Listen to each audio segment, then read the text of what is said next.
So students, जैसा कि आपको पता है कि सेंट्रल बजट, जिसे हम यूनियन बजट कहते हैं, वो पारित हो चुका है। पहले ये देखा जाता था कि ये बजट मार्च के अराउंड पास होता था, पर फिर जो मोदी गवर्नमेंट ने क्या किया कि इसको अब जनरली फरवरी 1 तारीख को फरवरी 1 को इसको पेश किया जाता है किसे, बजट को। तो हम देखते हैं कि बजट जो है उसका संविधान में कहीं कोई उल्लेख नहीं है। बजट शब्द का, बजट जो शब्द है उसका कहीं कोई उल्लेख नहीं है, ओके। फिर जब अगर बजट का कहीं कोई उल्लेख नहीं है तो बजट आता कैसे है? तो हम देखते हैं कि भारतीय संविधान के अनुच्छेद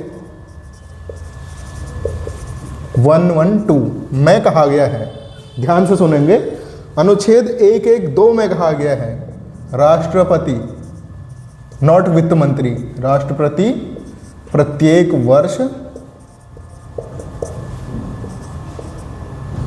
सदन के पटल पर या संसद में वार्षिक वित्तीय विवरण, एनुअल फाइनेंशियल स्टेटमेंट, वार्षिक वित्तीय विवरण पेश करेगा। तो इस पर यूपीएससी 2023 में प्रश्न भी आया था, लिखा था कि जो बजट होता है उसे प्रधानमंत्री पेश करता है, स्टेटमेंट था। तो प्रैक्टिकली तो उसे प्रधानमंत्री के द्वारा, वित्त मंत्री द्वारा प्रस्तावित किया जाता है, पर हम यहाँ प्रैक्टिकल नहीं देखेंगे बल्कि संविधान की भाषा देखेंगे। तो संविधान क्या कहता है? संविधान राष्ट्रपति शब्द का प्रयोग करता है। क्यों? क्योंकि भारत एक तरीके से, भारत में जो सरकार का जो संवैधानिक प्रमुख होता है वो कौन होता है? संवैधानिक प्रमुख, यस यू स्टूडेंट, कौन होता है? आप बताएंगे। भारत में कार्यपालिका का संवैधानिक प्रमुख कौन होता है? राष्ट्रपति। कौन होता है? राष्ट्रपति। तो संवैधानिक प्रमुख होता है राष्ट्रपति। इस कारण जो भी कार्यपालिकीय कार्य, जो भी एग्जीक्यूटिव वर्क होते हैं सरकार के, वो किसके नाम पे होते हैं? राष्ट्रपति के नाम पे। इसीलिए जो बजट है वो बजट भी राष्ट्रपति के द्वारा संसद में रखा जाता है। ये तो हो गई थोड़ा संविधान की बात। अब हमारा जो उद्देश्य है बजट को पढ़ने का वो ये है कि आर्थिक दृष्टि से बजट का क्या महत्व है। तो पहले तो हम ये देखेंगे कि बजट में किन प्रकार के आंकड़े प्रस्तुत किए जाते हैं। कई बार हम बजट पढ़ते हैं, है ना, हमें यही पता नहीं होता कि ये आंकड़े किस वर्ष के हैं, किस संशोधित अनुमान का मतलब क्या है, बजट अनुमान का मतलब क्या है। हम खाली आंकड़े देखते हैं और हमें यही पता नहीं होता है कि ये आंकड़े हैं किससे संबंधित। तो जो बजट एट ए ग्लांस एक डॉक्यूमेंट आता है उसमें 4 प्रकार के आंकड़े दिए जाते हैं। सबसे पहले वास्तविक आंकड़े।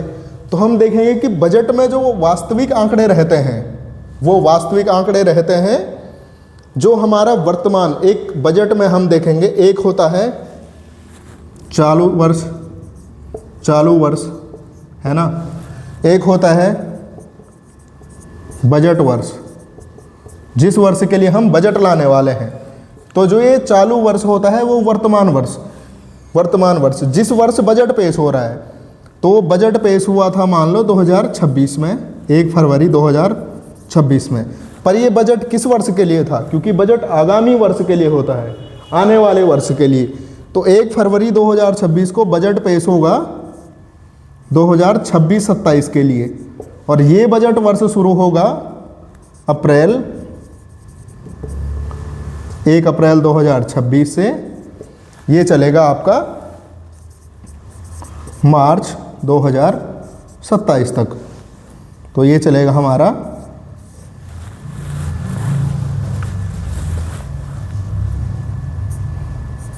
31 मार्च 2027 तक।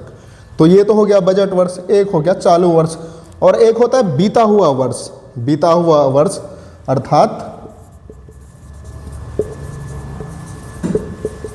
जो चला था हमारे 1 अप्रैल 2024 से 30 मार्च 31 मार्च 2025 तक।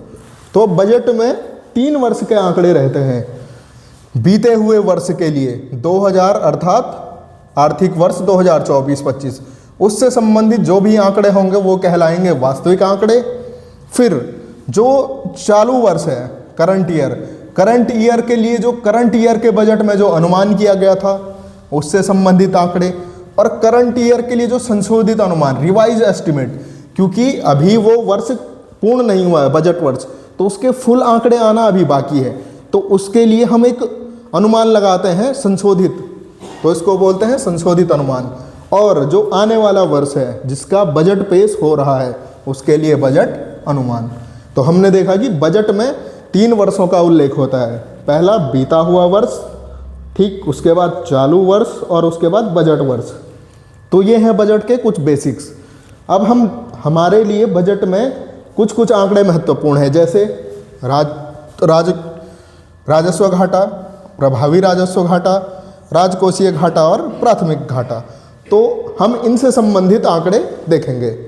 और एक और बात, जब हम राजस्व घाटा, प्रभावी राजस्व घाटा, राजकोषीय घाटा और प्राथमिक घाटा हम देख रहे हैं कि इसको प्रतिशत के रूप में यहाँ हमने लिखा है और बजट डॉक्यूमेंट में भी लिखा है, पर आपको पता होना चाहिए कि जो ये प्रतिशत है ये बजट के प्रतिशत के रूप में नहीं है, ये जीडीपी के प्रतिशत के रूप में है। तो यहाँ पे बजट प्रतिशत के रूप में नहीं लिखा जाता इसको, ये जीडीपी के प्रतिशत के रूप में है। तो एक तरीके से ये कह सकते हैं हम कि एक मतलब आउट ऑफ द बजट चीज़ है। क्यों? क्योंकि जो ये 1.5% है ये बजट का 1.5% नहीं है, ये राष्ट्र की कुल जीडीपी का 1.5% है। हम अमूमन ये सोच के खुश हो जाते हैं कि हमारा बजट में जो राजस्व घाटा है वो मात्र 1.5% का है, हमें खुशी होती है कि घाटा बस इतना है, पर हम ये भूल जाते हैं ये बजट के ये जीडीपी के प्रतिशत के रूप में है घाटा। अगर हम इसको बजट के प्रतिशत के रूप में निकालें तो ये टोटल बजट प्राप्तियों का ये कम से कम 30% तक होगा, है ना। तो ये यहाँ पे थोड़ा क्लियर कर दूँ कि जो ये भी घाटे प्रतिशत के रूप में है ये जीडीपी के प्रतिशत के रूप में होते हैं। तो अब हम सबसे पहले समझेंगे राजस्व घाटा। तो राजस्व घाटा क्या होता है दोस्तों, कि देखो घाटा किसे कहते हैं हम, सिंपल सी बात है, ये एक आम आदमी की भाषा में कहें, लेमैन टर्म में, तो घाटे से हम क्या समझते हैं, हमें घाटा कब होता है, जब जो हमें प्राप्त हुआ है, जब हमें जो प्राप्त हुआ है वो कम हो व्यय से, है ना। प्राप्त कम हो गया, खर्चा ज़्यादा कर दिया, है ना। प्राप्त कम हुआ था, खर्च ज़्यादा किया, तो ये क्या लग गया, हमको घाटा लग गया। अब हम बात कर रहे हैं राजस्व घाटा। तो जो राजस्व प्राप्ति थी वो कम पड़ गई किस पे, राजस्व व्यय पे, अर्थात आमदनी अठन्नी खर्चा रुपया। तो हमने ऐसी स्थिति क्रिएट कर दी। तो राजस्व घाटा क्या होता है, जब राजस्व प्राप्तियां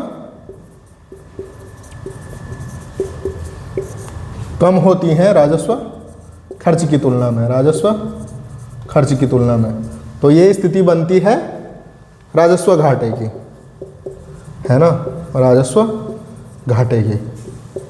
तो बजट 2026-27 में जो राजस्व घाटे का अनुमान रखा गया है वो रखा गया है 1.5% ऑफ द जीडीपी। वहीं जो 2025-26 का बजट था वहाँ भी जो संशोधित अनुमान में जो राजस्व हमारा घाटा रहा था वो भी 1.5% रहा था जीडीपी के। वहीं बजट अनुमान जो सरकार ने 25-26 में अनुमान किया था वो था 1.5%।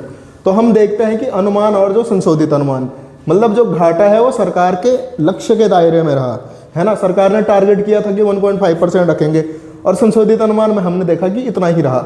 जबकि जो 2024-25 के लिए जो राजस्व घाटा था 1.7% रहा था। तो हमने तुलनात्मक रूप में अपना घाटा कम करने का प्रयास किया है ना। उसके बाद हम देखेंगे प्रभावी राजस्व घाटा। तो प्रभावी राजस्व घाटा क्या होता है, कहाँ गया?